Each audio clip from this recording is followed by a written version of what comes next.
Assalamualaikum warahmatullahi wabarakatuh. Nama saya Ali Zakwan bin Zairi daripada kelas DEE 5A.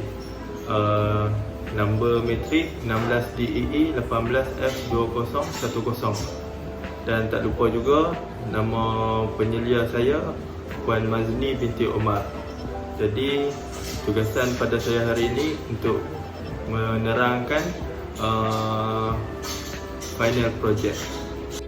Pengenalan projek saya. Tujuan projek ini dilaksanakan untuk pengguna kamera yang memerlukan kamera stabilizer slider agar kualiti rakaman yang dirakam oleh pengguna seperti juru kamera dapat menstabilkan keadaan. Hal ini juga perlu dititik beratkan lagi supaya pengguna kamera di luar sana berpuas hati dengan seni bina yang telah dihasilkan. Tidak lupa juga kebaikan dalam projek ini juga dapat membantu orang ramai di luar sana. Penyataan masalah. Juru kamera sering menghadapi masalah rakaman yang kurang memuaskan.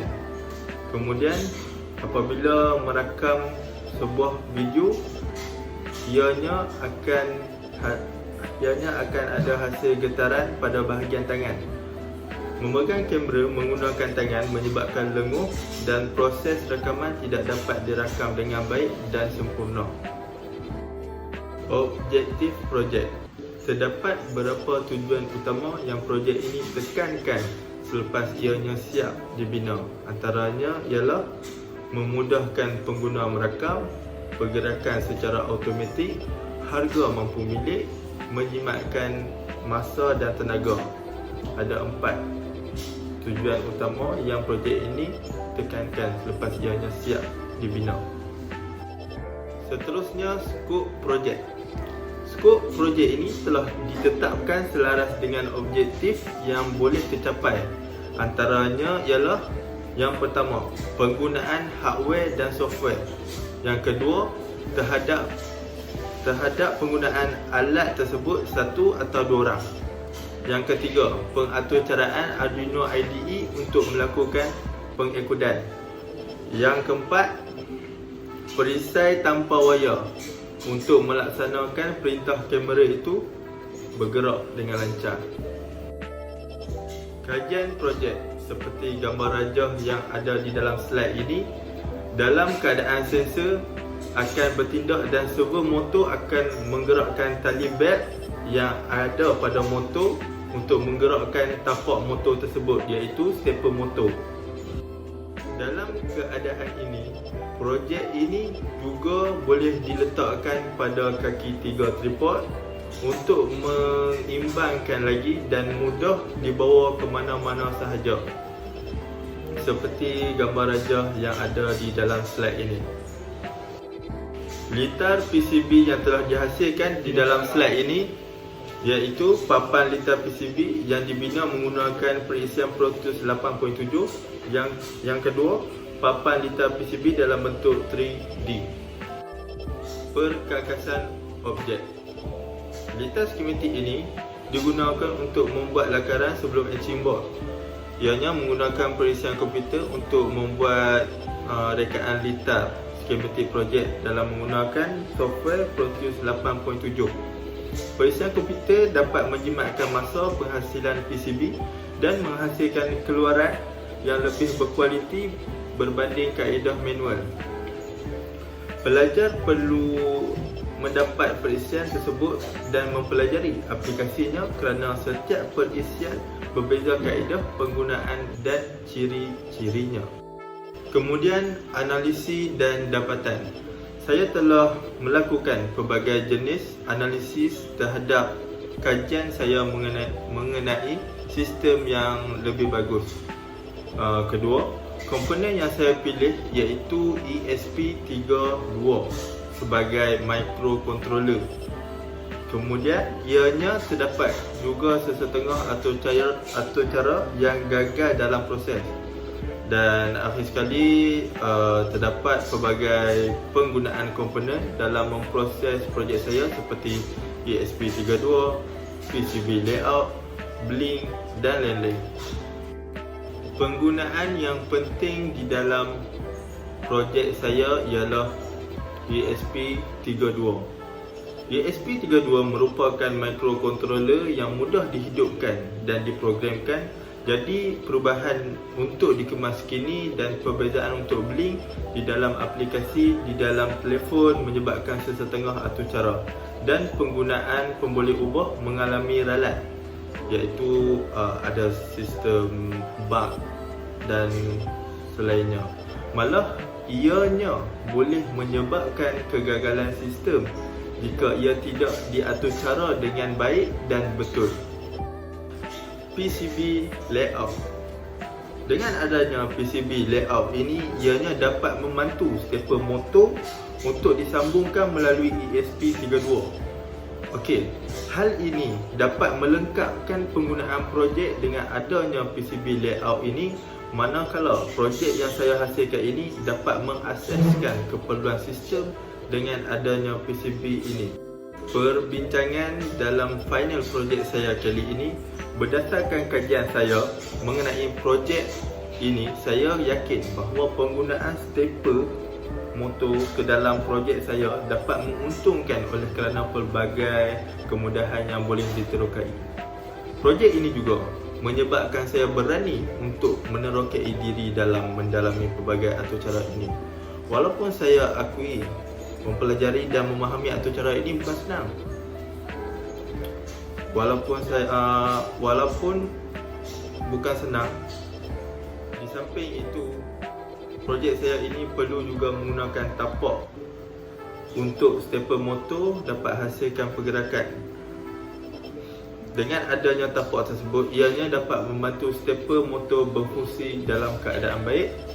Untuk menghasilkan tapak tersebut, saya perlu menempah 3D printing service for prototype. Ini adalah contoh gambar 3D printing service for prototype yang ada berada di dalam slide saya. Dengan adanya alat ini dapat membantu projek saya dihasilkan dengan baik dan lengkap supaya dapat menghasilkan stabilizer kamera slider dengan sempurna.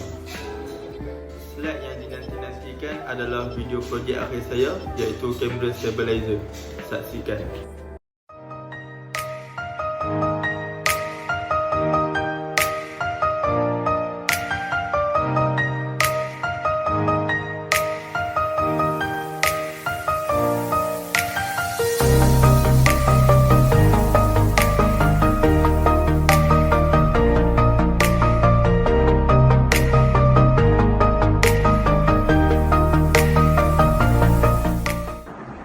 Sekarang ni saya akan menunjukkan tutorial bagaimana untuk menggunakan kamera stabilizer slider saya ini.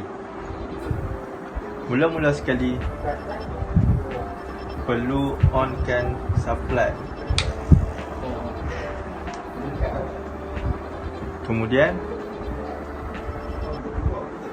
penggunaan IoT harus membuka hotspot untuk connect dengan bahan projek tersebut. Kemudian dia sudah connect, akan mulakan cam slider. Okey, setelah dapati ada connection dengan hotspot, seterusnya kita buka aplikasi Blink. Di sini terdapat kita boleh adjustkan berapakah had limit kelajuan stabilizer tersebut.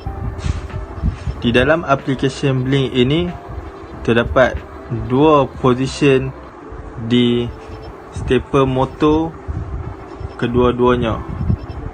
Jadi stepper motor yang pertama adalah speed Y, kemudian speed X. Speed Y, had limit yang telah ditetapkan adalah 100. Manakala speed X, had yang ditetapkan adalah 1000. Jadi ini adalah had limit untuk pergerakan stepper motor.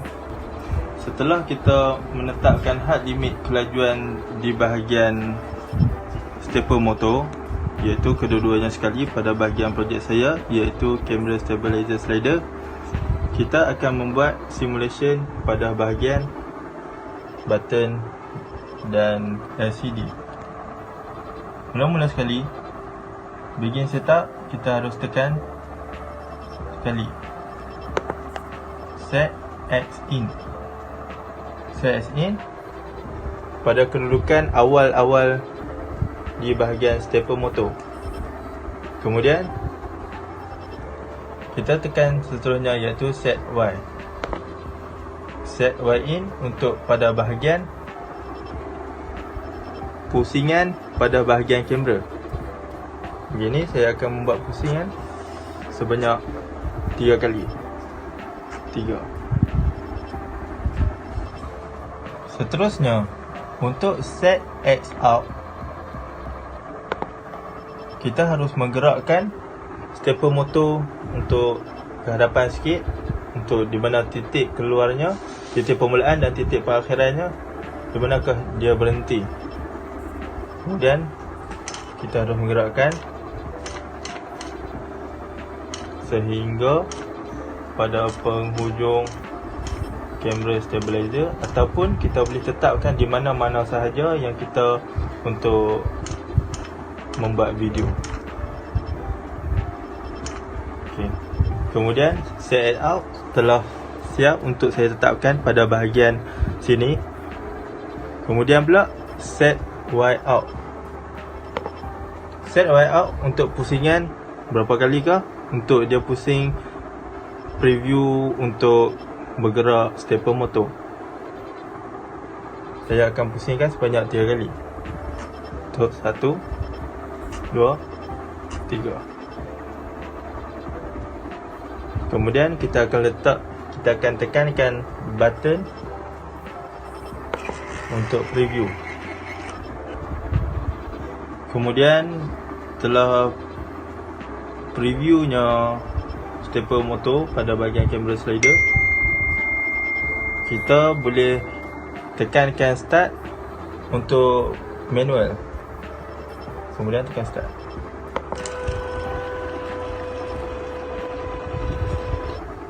Dan dia akan berhenti di manakah set out kita letakkan, di manakah titik perakhirannya. Kemudian sampai situ saja, kita tekan button finish. Dia akan terkena dengan button reset untuk dia bergerak ke hadapan sedikit sahaja. Untuk kegunaan auto pula, kita hanya perlu menggunakan aplikasi Blink.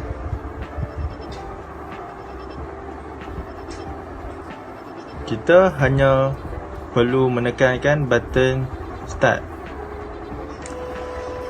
dan kamera stabilizer akan bergerak seperti mana kita telah menetapkan di pada bahagian button. Setelah kamera stabilizer telah previewkan, kita hanya tekan button finish di sini.